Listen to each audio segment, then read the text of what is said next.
जय हिंद।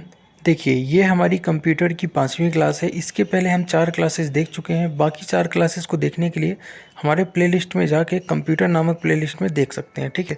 तो 5वीं क्लास में सबसे पहले हम थ्योरी पढ़ेंगे, एमसीक्यू पढ़ेंगे, फिर ऑनलाइनर भी पढ़ेंगे। तीनों चीज़ें, थ्योरी के बाद ऑनलाइनर, फिर एमसीक्यू। क्लास नंबर 5 जो है हमारी संबंधित है कंप्यूटर का उद्भव और विकास, यानी डेवलपमेंट ऑफ कंप्यूटर, यानी कौन सी पीढ़ी में कौन से कंप्यूटर का जन्म हुआ, कौन कौन से एनालॉग डिजिटल क्या होता है, मेन फ्रॉम क्या होता है, ये सब चीज़ें देखेंगे, ठीक है, डिटेल में। तो जिनका भी एग्ज़ाम है या फिर नहीं भी है, तो आपको ये वीडियो पूरी देखनी चाहिए, क्योंकि कंप्यूटर का इतना डिटेल एनालिसिस आपको कहीं नहीं मिलेगा, ठीक है। चलिए, सबसे पहले हम कंप्यूटर का विकास की बात करेंगे जल्दी जल्दी। तो कंप्यूटर की विकास जो हुआ है कुछ इसी तरह हुआ है। अबेकस, सबसे पहले कंप्यूटर के विकास में एक नाम आता है अबेकस। अबेकस जो है प्राचीन गणना यंत्र है, जिसका आविष्कार चीन के बेबीलोन में हुआ है। अंकों की गणना के लिए किया गया था।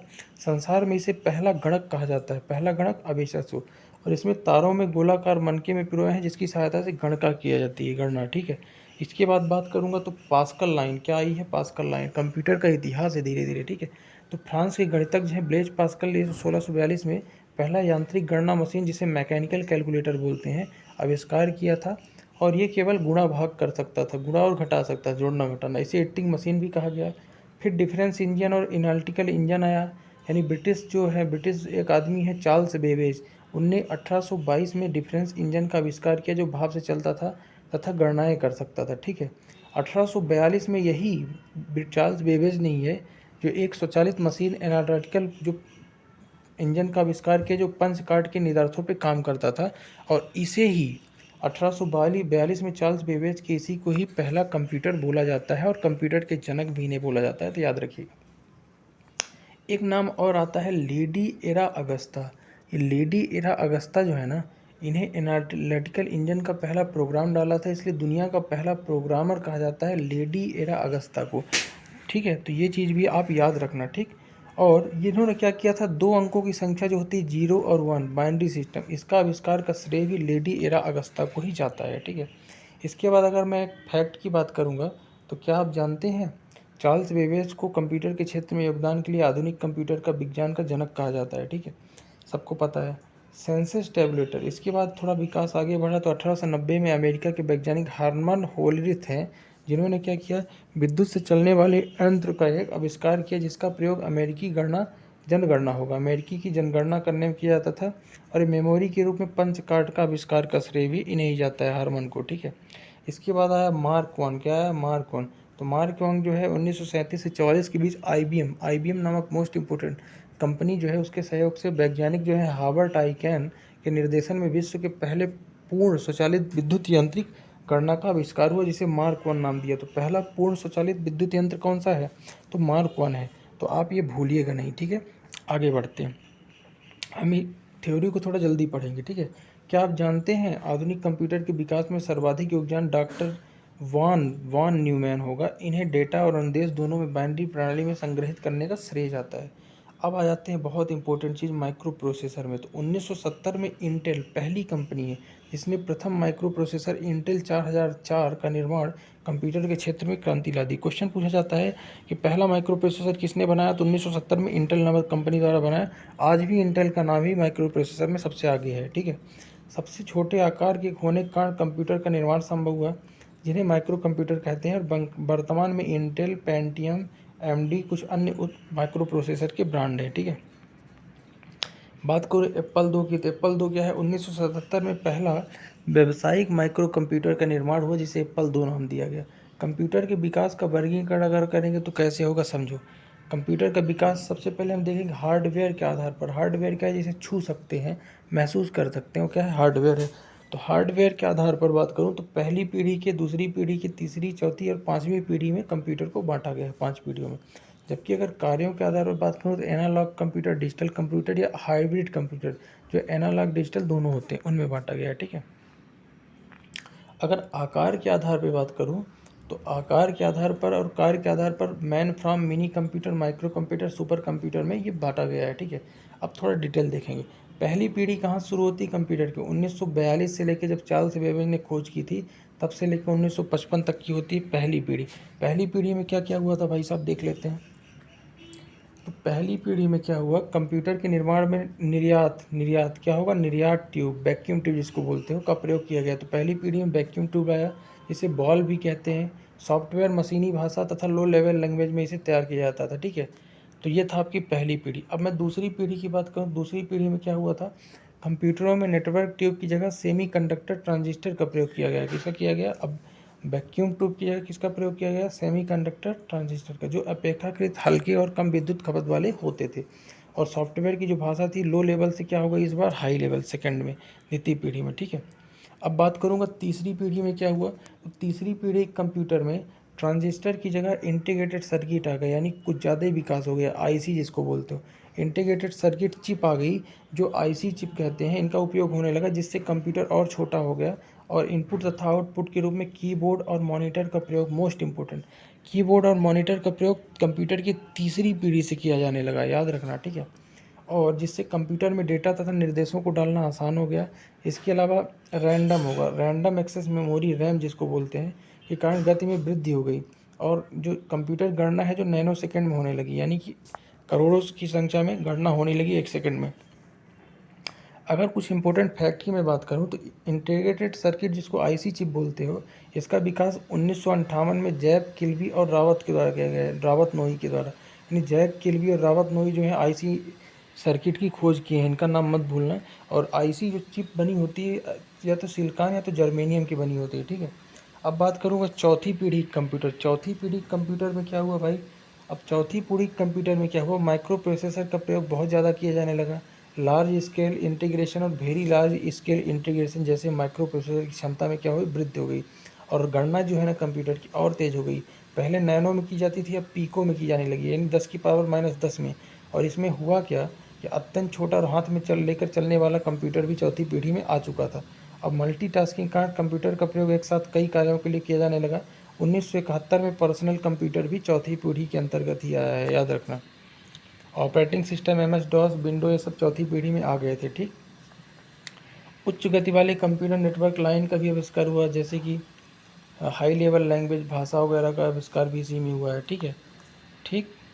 अब बात करूँ जो लास्ट पीढ़ी अपनी है, पाँचवीं पीढ़ी। तो पाँचवीं पीढ़ी में क्या हुआ है, पाँचवीं पीढ़ी 1989 से लेकर अब तक की पीढ़ी को बोलते हैं पाँचवीं पीढ़ी। इसमें अल्ट्रा लार्ज इंटीग्रेशन इंटर और सुपर लार्ज इंटीग्रेशन, करोड़ों इलेक्ट्रॉनिक उपकरणों और संयुक्त माइक्रो प्रोसेसर चिप का विकास किया गया। इसमें अत्यंत छोटे हाथों में लेकर चलने वाले कंप्यूटरों जैसे कि मोबाइल, लैब, टैबलेट, इन सब का विकास हुआ। मल्टीमीडिया, एनिमेशन, मनोरंजन भी पाँचवीं पीढ़ी में खूब आ गए थे। सोशल मीडिया आ गया, यानी कि एक दूसरे को कुछ भी भेज सकते हैं, CD DVD ये सब आ गया। दो प्रोसेसर को एक साथ लगा के जोड़ के पैनल प्रोसेसिंग भी कंप्यूटर की प्रोसेसर गति बढ़ाने के लिए की जाने लगी। पाँचवीं पीढ़ी में वर्ल्ड वाइड वेब, WWW आ गया, जिसका full form world wide web है, टिम्स बर्नर्स ने खोज की है, ठीक है। इसके बाद मैग्नेटिक बबल मेमोरी आ गई, भंडारण क्षमता भी बढ़ गई, स्टोरेज बढ़ गई। PC कंप्यूटर भी आ गए जो पर व्यक्ति को देने लगे। एक रोचक फैक्ट की बात करूंगा तो आलू के चिप्स के आकार के होने के कारण जो आईसी होता है, इंटीग्रेटेड सर्किट, उसको नाम दिया गया था क्या, चिप। क्या नाम दिया गया था, चिप। चिप आलू के चिप्स के कारण, ठीक है। कंप्यूटर की जो अगली पीढ़ी हो सकती है उसकी मैं बात करूँगा, पाँचवीं पीढ़ी वाला। अगली पीढ़ी नैनो कंप्यूटर, नैनो ट्यूब्स होगी, जिसका व्यास जो है 1 नैनोमीटर तक हो सकता है। अत्यंत छोटे और विशाल क्षमता वाले कंप्यूटर नैनो टेक्नोलॉजी पदार्थ की आणविक संरचना पर काम करेंगे। ये वाले भविष्य की बात है। क्वांटम कंप्यूटर आ सकता है भविष्य में, जिसमें विद्युतीकरण, ऊर्जा, इलेक्ट्रॉन की उपस्थिति के कारण इलेक्ट्रॉन अपने कक्ष में तेज़ी से भ्रमण करेंगे। इनके साथ साथ 1 और 0 की स्थिति में गिना जा सकते हैं। और क्वांटम सिद्धांत से क्या होगा, सामान्य सुपर कंप्यूटर की मेमोरी और तेज़ होगी, ठीक है। DNA कंप्यूटर आएगा। DNA कंप्यूटर में क्या होगा, जैविक पदार्थ से DNA प्रोटीन का प्रयोग करके डेटा को रखा जाएगा। क्या करा जाएगा, रखा जाएगा। ये बहुत अच्छी चीज़ है DNA कंप्यूटर। अब बात करता हूँ, देखो तो पीढ़ी के आधार पर 5 पीढ़ी हो गया। अब बात करेंगे कार्य पद्धति के आधार पर। तो कार्य करने पर एनालॉग कंप्यूटर और पहले एनालॉग कंप्यूटर के बारे में देखेंगे। तो समय के साथ साथ परिवर्तन के साथ भौतिक राशियों को एनालॉग राशि कहते हैं, जिसमें तापक्रम, दबाव, विद्युत वोल्टेज। एनालॉग कंप्यूटर में डेटा का जो निरूपण है ना, लगातार प्रतिबंधित होने वाली राशि के रूप में होता है। जैसे कि एनालॉग कंप्यूटर की जो गति है बहुत धीमी होती है, और ये इसलिए इसे अब यूज नहीं किया जाता, ठीक है, ज़्यादातर।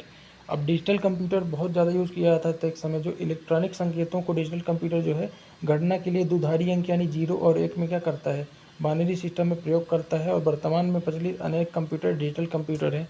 हाइब्रिड कंप्यूटर की अगर मैं बात करूँगा तो ये हाइब्रिड कंप्यूटर तीसरा टाइप का है जो डिजिटल तत्व एनालॉग और डिजिटल दोनों के रूप में बना है, और जिसका काम क्या है, एनालॉग कंप्यूटर से मैसेज रूप में गणना करता है और डिजिटल रूप में उसको प्रोसेसिंग के लिए प्रयोग करता है। इनपुट तथा आउटपुट के लिए एनालॉग सिग्नल लेता है, जबकि डिजिटल सिग्नल उसको बाहर दिखाता है। ठीक है, और इस तरह के यानी हाइब्रिड कंप्यूटर आजकल बहुत उपयोग किए जाते हैं, जैसे रक्षा, अस्पताल, क्षेत्र विज्ञान आदि में इसका उपयोग किया जाता है। तो 3 आपके हो गए, एनालॉग, डिजिटल और हाइब्रिड। ठीक है, उपयोग के आधार पर। ठीक, चलिए अब बात करते हैं आकार के आधार पर, भाई बड़ा, छोटा, मोटा, कौन से। तो सबसे पहले मैन फ्रेम कंप्यूटर होगा, तो आकार पे मैन फ्रेम होगा, मिनी होगा, माइक्रो होगा, मैक्रो होगा, पाम टॉप, लैपटॉप, बहुत सारी चीज़ें हो जाएंगी। ठीक है, आकार पर देखो, मैन फ्रेम से शुरू करो तो मैन फ्रेम एक मुख्य कंप्यूटर होता था जो सभी डेटा को स्टोर करता था, और इसमें टर्मिनल मैन फ्रेम कंप्यूटर जुड़ता था, और ये बहुत बड़ा होता था, इसलिए इसका उपयोग जो है बैंक, रेलवे, आरक्षण, अंतरिक्ष वगैरह में किया जाता था। ठीक है, अब मिनी कंप्यूटर आ गया है। मिनी कंप्यूटर मैन फ्रेम से छोटे होते हैं, लेकिन माइक्रो कंप्यूटर से क्या होते हैं, बड़े होते हैं। ठीक है, इनका आविष्कार 1965 में डीईसी कंपनी ने किया था। इसका उपयोग जो है यात्री आरक्षण, बड़े ऑफिस, कंपनी अनुसंधान आदि में होता है। एम्बेडेड कंप्यूटर अगला है, जो किसी उपकरण जैसे टेलीविज़न, वॉशिंग मशीन, माइक्रोवेव आपसे जुड़ा होता है, जो कंप्यूटर से विशेष कार्य के लिए तैयार किया जाता है। एम्बेडेड कंप्यूटर जैसे देखो, जैसे मान लो कोई मशीन है, कोई हॉस्पिटल में एमआईसीआर मशीन रखी है, तीन सब को एम्बेडेड कंप्यूटर लगा होता है। ठीक है, कौन सा कंप्यूटर, एम्बेडेड, तीसरे टाइप का है। ठीक है, मिनी के बाद अगला जो है माइक्रो कंप्यूटर। तो माइक्रो कंप्यूटर क्या कहता है भाई, इसका उपयोग जो है 1970 से प्रारंभ हो गया है। एक सेकंड, 1970 से प्रारंभ हुआ है, और हुआ क्या था कि माइक्रो कंप्यूटर में जो सीपीयू में माइक्रो प्रोसेसर लगने लगा, जिसका आविष्कार जिसने किया था, आईबीएम कंपनी ने किया था माइक्रो प्रोसेसर का। ठीक है, जिससे कंप्यूटर जो है 8 बिट, 16 बिट, 32 बिट और 64 बिट के अलग अलग बिट में आने लगे। ठीक है, और इससे क्या हुआ कि नेटवर्क और आसान हो गया। बात करूँगा डेस्कटॉप कंप्यूटर की। डेस्कटॉप को पर्सनल कंप्यूटर बोलते हैं, लैपटॉप, टैबलेट, ये सभी कंप्यूटर हैं। ठीक है, इसके अलावा कुछ अन्य हैं, पाम टॉप, लैपटॉप, है ना। एक रोचक फैक्ट की अगर मैं बात करूं तो कंप्यूटर के उपयोग में अग्रणी होने वाले भारत का जो बेंगलुरु है, उसको सिलिकॉन सिटी कहते हैं। क्या कहते हैं, सिलिकॉन सिटी। बात करूंगा पर्सनल कंप्यूटर की, तो ये डेस्कटॉप कंप्यूटर भी इसको बोलते हैं, जो आजकल पीसी बोलते हैं इसको। और ये माइक्रो कंप्यूटर का ही रूप है, जिसमें कीबोर्ड, मॉनिटर होता है, और एक बार में एक बंदा ही कार्य करता है, इसलिए इसे पर्सनल कंप्यूटर या सिंगल यूजर भी बोलते हैं। ठीक है, ऑफिस के लिए, व्यापार के लिए, शिक्षा, मनोरंजन आदि के लिए इसका उपयोग कर सकते हो आप। ठीक, वर्क स्टेशन की बात करूँ तो एक अन्य प्रकार का कंप्यूटर है जो बड़ा होता है, और ये एक शक्तिशाली पर्सनल कंप्यूटर है जो अधिक प्रोसेसिंग क्षमता, विशाल भंडारण के लिए उपयोग किया जाता है। ठीक है, और एक बार में एक ही व्यक्ति काम करता है। इंजीनियरिंग, निर्माण और आदि के लिए इसका उपयोग किया जाता है। अब बात करूँगा लैपटॉप या नोटबुक के, तो नोटबुक के आकार कारण इसको क्या कहते हैं, सूट केस में भी रख सकते हैं। पर्सनल कंप्यूटर यानी पीसी की जो व्यवस्था होती है, इसमें सब होती है, इसको गोद में रख के चलते हैं, इसलिए इसको लैपटॉप भी बोलते हैं। लैपटॉप का विकास जो है 1981 में हुआ था, याद रखना। ठीक है, चलो फिर टैबलेट आया, जो आजकल यूज़ करते हो आप। टैबलेट एक छोटा कंप्यूटर, जिसमें कीबोर्ड, माउस तो नहीं होता, लेकिन पेन या टच स्क्रीन से इसका उपयोग कर सकते हैं, बाकी काम वही करता है। बात करूँगा स्मार्टफोन, जिससे आजकल आप पढ़ रहे होंगे इस समय करंट में, तो स्मार्टफोन मोबाइल जो है, जिसे कंप्यूटर की लगभग सभी विशेषताएं हैं। डेटा इनपुट के लिए टच स्क्रीन तकनीक का उपयोग इसमें होता है, टच स्क्रीन से इनपुट देते हैं और मॉनिटर पे आउटपुट आता है कंप्यूटर की स्क्रीन पे। ठीक, इससे पहले क्या होता था, मोबाइल में बटन होता था। ठीक है, अब बात करूंगा मोस्ट इंपॉर्टेंट आज का जो है सुपर कंप्यूटर। बहुत क्वेश्चन पूछते हैं सुपर कंप्यूटर से, तो सुपर कंप्यूटर को आप ध्यान से समझिएगा। ठीक है, अत्यंत तीव्र प्रोसेसिंग शक्ति और विशाल भंडारण क्षमता वाले कंप्यूटर जो कहलाते हैं सुपर कंप्यूटर, जिनकी विशाल भंडारण क्षमता और प्रोसेसिंग क्षमता बहुत तेज हो। सुपर कंप्यूटर का निर्माण जो है उच्च क्षमता और हजारों प्रोसेसर को एक साथ समांतर क्रम में जोड़ कर किया जाता है। इसे मल्टी प्रोसेसिंग और पार्लर प्रोसेसिंग का उपयोग किया जाता है। सुपर कंप्यूटर पर अनेक उपयोगकर्ता एक साथ काम कर सकते हैं, लाखों लोग मिलके, इसे मल्टी यूजर भी कहा जाता है। सुपर कंप्यूटर विश्व का सर्वाधिक तेज कंप्यूटर है, जो कम समय में अधिक से अधिक गणनाएं कर सकता है। ठीक है, सुपर कंप्यूटर की जो प्रोसेसिंग स्पीड है 18 पॉइंट ऑपरेशन पर सेकंड है, और विश्व का जो प्रथम सुपर कंप्यूटर, बहुत इंपॉर्टेंट याद रखिएगा, विश्व का प्रथम सुपर कंप्यूटर का श्रेय जो है ना, अमेरिका की क्रेसर्च, क्रेडिट नहीं होगा, क्या होगा, CREY, क्रेसर्च कंपनी को जाता है। और सुपर कंप्यूटर के क्षेत्र में सर्वाधिक योगदान जो है ना, शीमोर क्रे, एक नाम याद रखना, ये नाम है व्यक्ति का, सीमोर क्रे, इनने सुपर कंप्यूटर का जन्मदाता माना जाता है। सुपर कंप्यूटर का जन्मदाता सीमोर क्रे, याद रखना। सुपर कंप्यूटर का उपयोग जो है अनेक क्षेत्रों में किया जाता है, जैसे वैज्ञानिक तकनीकी अनुसंधान, डिजाइन, पेट्रोलियम उद्योग, तेलों का भंडार पता लगाने के लिए, ऑटोमोबाइल उद्योग में, डिजाइन में, मौसम विज्ञान में, मौसम का पूर्वानुमान लगाने में, परमाणु भट्टियों में, ठीक है, इन सब में, रक्षा क्षेत्रों में, तो हर जगह सुपर कंप्यूटर का उपयोग करते हैं। बात करूँ भारत में सुपर कंप्यूटर क्या स्थिति है, तो भारत भी अपना सुपर कंप्यूटर शक्ति है, ठीक है। भारत में परम सीरीज के सुपर कंप्यूटर का निर्माण हुआ, जिसका सी डैक कंपनी, सीधे नहीं, क्या होगा, सी डैक, CADAC, सी डैक कंपनी पुणे द्वारा किया गया। परम 8000 सी डैक द्वारा विकसित पहला कंप्यूटर, याद रखना, जिसका निर्माण 1995 में किया गया। इसका श्रेय सी डैक के निदेशक डॉक्टर विजय भास्कर को जाता है, उस समय के निदेशक थे, ठीक है। भारत के अन्य सुपर कंप्यूटर का नाम की बात करूं तो परम पदम एक सुपर कंप्यूटर है भारत का, जिसका निर्माण 2003 में किया गया, जिसकी गणना क्षमता 113 फ्लॉस्क यानी कि 1 खरब गणना प्रति सेकंड कर सकता है। कौन, परम पदम, ठीक है। परम युवा 2 एक कंप्यूटर है, सुपर कंप्यूटर, जो 2013 में सीडैक ने ही बनाया है और विकसित सबसे तेज कंप्यूटर है परम युवा 2, है ना। इसकी क्षमता क्या है, 513 फ्लैश, ठीक है। इस तरह सुपर कंप्यूटर विश्व में कुछ 5 देशों में, अमेरिका, जापान, चीन, इजराइल और भारत के पास ही है, केवल 5 देश, याद रखना। अनुपम सीरीज का सुपर कंप्यूटर भारत का है, जिसका विकास वर्क नहीं होगा, जो शायद नाल होगा, मुंबई द्वारा किया गया। भारत के प्रथम कंप्यूटर, जो भारत का प्रथम कंप्यूटर, मोस्ट इम्पोर्टेंट ये लाइन याद रखना, भारत का प्रथम सुपर कंप्यूटर जिसका नाम है फ्लो सॉल्वर का विकास नाल यानी AL, नाल यानी नेशनल एरोनॉटिकल लैब, इसके द्वारा किया गया, बेंगलुरु में 1980 में। ये फिर से रिपीट करता हूँ, भारत का प्रथम सुपर कंप्यूटर फ्लो सॉल्वर का विकास नाल नेशनल एरोनॉटिकल लैब बेंगलुरु द्वारा 1980 में किया गया, याद रखना, फ्लो सॉल्वर नाम है। रोचक तथ्य की बात करूं तो IBM के डीप ब्लू कंप्यूटर शतरंज के चैंपियन एक हैं, जिनको पराजित कर दिया था, और यानी 1 सेकंड में शतरंज की 20 करोड़ चालें सोच सकता है। क्या चालें सोच सकता है, एक सोचो, इतने कम समय में। अब ये थ्योरी ख़त्म हो गई अपनी, अब हम आ जाते हैं वन लाइनर फैक्ट में कंप्यूटर के। तो वन लाइनर को देखेंगे तो कंप्यूटर के जनक चार्ल्स बेबेज कहा जाता है। IBM का पूरा नाम है इंटरनेशनल बिजनेस मशीन। संसार का पहला गणक यंत्र है अबेस्कस। विश्व का प्रथम इलेक्ट्रॉनिक डिजिटल है डिजिटल कंप्यूटर इनियाक। क्या है, इनियाक, इनियाक, याद रखना, पहला डिजिटल कंप्यूटर इनियाक होगा, याक नहीं। वाणिज्य उद्योग के लिए उपयोग किया जाने वाला पहला कंप्यूटर है यूनिवैक। कौन है, यूनिवैक। प्रथम इलेक्ट्रॉनिक अंकीय कंप्यूटर जो है उसको कहते हैं निर्वात ट्यूब, निर्वा नहीं, निर्वात ट्यूब या बाल्ब का उपयोग किया जाता था, ठीक है। पहली पीढ़ी के कंप्यूटरों में मशीन लैंग्वेज यूज होती थी। कौन सी लैंग्वेज, सॉफ्टवेयर के लिए मशीन लैंग्वेज। कंप्यूटर में उपयोग होने वाली IC चिप जो है सिलिकॉन या जर्मेनियम की बनी होती है, अर्धचालक की। आधुनिक कंप्यूटर जो है लगभग संभव हो सका है आधुनिक कंप्यूटर से। IC चिप के कारण IC का पूरा नाम है इंटीग्रेटेड सर्किट। क्या नाम है, इंटीग्रेटेड सर्किट।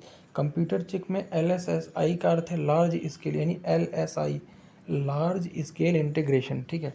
क्वांटम कंप्यूटर मस्तिष्क की कार्य प्रणाली की नकल करके सबसे छोटा और सबसे तेज गति का कंप्यूटर होने वाला है। कौन सा कंप्यूटर, क्वांटम। इंटेल कंपनी ने सबसे पहले माइक्रो प्रोसेसर विकास किया, ये भी याद रखना, one liner fact. Micro processor chip जो है चौथी पीढ़ी में उपयोग होने लगा। कब उपयोग किया, चौथी पीढ़ी से माइक्रो प्रोसेसर आया है। इसके पहले ट्रांजिस्टर यूज करते थे, निर्वात ट्यूब यूज करते थे, ठीक है। इसके अलावा बात करते हैं विशेष रूप से डिजाइन किए गए इलेक्ट्रॉनिक चिप जो अन्य डिवाइस के अंदर रहते हैं, एम्बेडेड कंप्यूटर कहलाते हैं। यानी कि कोई ऐसा डिवाइस, जैसे मान लो कोई मशीन है, उस मशीन में अगर जो भी अंदर कंप्यूटर लगा होगा उसको एम्बेडेड कंप्यूटर बोलेंगे, ठीक है। नेटबुक एक ऐसा हैंड बिल्ट कंप्यूटर है जिसको वेब सर्च की सहायता के लिए हाथ में लिए रहते हैं, ठीक है। PC का पूरा नाम पर्सनल कंप्यूटर है। लैपटॉप और नोटबुक को गोद पर रखकर चलाया जाता है, लैपटॉप कहते हैं लैपटॉप को। यदि किसी कंप्यूटर में एक से अधिक प्रोसेस एक साथ जोड़ दिए जाए तो उसे मल्टी प्रोसेसिंग कहते हैं। क्या कहते हैं, मल्टी प्रोसेसिंग। विश्व के प्रथम सुपर कंप्यूटर का जो निर्माण है ना, वो एक कंपनी है, रिसर्च कंपनी ने किया था, भाभा परमाणु अनुसंधान केंद्र, जिसको BARC बोलते हो। क्या बोलते हो, BARC। ये सुपर कंप्यूटर जो बनाया है BARC, उसका नाम अनुपम है। इस बार के क्वेश्चन बहुत पूछे जा रहे हैं कि अनुपम किसके द्वारा बनाया गया, तो अनुपम एक सुपर कंप्यूटर है जो BARC यानी भाभा परमाणु अनुसंधान केंद्र के द्वारा विकसित किया गया है, ठीक है। कंप्यूटर के विकास को 5 पीढ़ियों में बांटा गया है। पहली पीढ़ी में कंप्यूटर जो निर्वात ट्यूब ये होता था। सबसे बड़ा और सबसे तेज महंगा कंप्यूटर होता है सुपर कंप्यूटर। भारत में पहला सुपर कंप्यूटर का नाम है फ्लो सॉल्वर, और विकसित और डिजाइन किसी ने किया था, आपको बताना है, मैं बार बार बता चुका हूँ, ठीक है। परम पदम क्या है, एक सुपर कंप्यूटर है, ठीक। प्रयोग में आसान आसान को कंप्यूटर की भाषा को यूजर फ्रेंडली बोलते हैं, आसान को। सी डैक का संबंध है सुपर कंप्यूटर से, ठीक है। अब इसके बाद हम एमसीक्यू क्वेश्चन देखें, 15 से 20 एमसीक्यू क्वेश्चन भी देख लेते हैं ताकि ये टॉपिक कवर हो जाए। जो भी सीरियस स्टूडेंट हैं उनके लिए ये बहुत अच्छा वीडियो है, ठीक है। और जिनको पढ़ना ही नहीं है उनके लिए तो फिर कह ही नहीं सकते। एमसीक्यू क्वेश्चन क्या क्या है अपने पास इस टॉपिक के, यानी कि विकास के। ये मेरा अभी 5वां ही लेक्चर है कंप्यूटर का, है ना। पहला क्वेश्चन है, निम्नलिखित में से कौन सी भाभा अनुसंधान यानी बीएआरसी द्वारा विकसित किया गया है सुपर कंप्यूटर। तो अनुपम जो है बीएआरसी के द्वारा विकसित किया गया है। नेक्स्ट क्वेश्चन है, डिजिटल कंप्यूटर जो विकसित किया गया किसके द्वारा। यूएसए, सबसे पहले यूएसए यानी अमेरिका के द्वारा डिजिटल कंप्यूटर बनाया गया था। वह आदमी जो कंप्यूटर का जनक है वो चार्ल्स बेबेज हैं। बात करूँ कंप्यूटर में प्रयुक्त आइस चिप की, तो क्या होती है, सिलिकॉन की बनी होती है, जर्मेनियम की, ठीक है। पहला गणक यंत्र कौन सा था, अबेकस पहला गणक यंत्र था। हाइब्रिड कंप्यूटर में प्रयोग होता है तो एनालॉग और डिजिटल दोनों का होता है हाइब्रिड कंप्यूटर में प्रयोग। माइक्रो प्रोसेसर का विकास किसने किया था, तो माइक्रो प्रोसेसर आईबीएम कंपनी ने किया था, ठीक है। सॉरी, इंटेल ने किया था। किसने किया था, इंटेल ने किया था, आईबीएम ने नहीं, ठीक है। आईबीएम क्या है, तो आईबीएम एक क्या है, कंपनी है। वर्तमान पीढ़ी के कंप्यूटर में क्या होता है, तो ULSIE यानी ULSIE यानी कि अल्ट्रा लार्ज इंटीग्रेशन कुछ होगा इसका फुल फॉर्म, आप देख लेना, ठीक है। संसार का प्रथम प्रोग्रामर किसे माना जाता है, तो लेडी एडा अगस्ता को संसार का पहला प्रोग्रामर माना जाता है, याद रखना। IBM company. देखो अगला क्वेश्चन है, निम्नलिखित में से कौन भारत में विकसित सुपर कंप्यूटर नहीं है। परम तो भारत का है, अनुपम भी भारत का है, पेस भी भारत का है, लेकिन विप्रो भारत में निर्मित कोई सुपर कंप्यूटर ऐसा नाम का नहीं है, ठीक है। सी डैक का संबंध किससे है, तो सी डैक का संबंध कंप्यूटर से, एक कंपनी है जिसने क्या बनाया था, सी डैक ने, आपको बताना है, ठीक है। आधुनिक कंप्यूटरों का लघु रूप संभव हो सका है, तो इंटीग्रेटेड सर्किट यानी आईसी के कारण आधुनिक कंप्यूटर छोटे होने लगे हैं, ठीक है। कंप्यूटर की 5वीं पीढ़ी का प्रयोग क्या है, तो सुपर कंप्यूटर जो है कंप्यूटर की 5वीं पीढ़ी का प्रतीक है। क्या है, 5वीं पीढ़ी का प्रतीक। भारत में सिलिकॉन वैली कहाँ है, तो बेंगलुरु को सिलिकॉन वैली बोलते हैं भारत की, ठीक है। इलेक्ट्रॉनिक कंप्यूटर का आविष्कार किसने किया है, तो इसने किया है, देखो भाई, चार्ल्स बेबेज ने कंप्यूटर किया है, लेकिन इलेक्ट्रॉनिक कंप्यूटर के इसमें से कुछ ही ने नहीं किया है। बॉन न्यूमैन शायद होगा, ऑप्शन देख लेना आप, और थ्योरी में आपको मिल जाएगा किसने किया है, ठीक है। भारतीय सुपर कंप्यूटर का नाम क्या है, तो परम, क्या नाम है, परम या परम पदम या फिर अनुपम, यह सब क्या है, भारतीय सुपर कंप्यूटर है, ठीक है। निम्नलिखित में से कौन सबसे तेज, सबसे महंगा और सबसे बड़ा सुपर कंप्यूटर है, तो सुपर कंप्यूटर सबसे तेज, सबसे महंगा, सबसे बड़ा कंप्यूटर है। तो ये था आज का हमारा कंप्यूटर क्लास नंबर 5। और जैसा भी हो आप हमको इसके बारे में कमेंट बॉक्स में कमेंट देके सजेशन बता देना कि वीडियो आपको कैसा लगा। बाकी चैनल को सब्सक्राइब जरूर कर लेना। बाकी मिलते हैं नेक्स्ट वीडियो में, तब तक के लिए जय हिंद।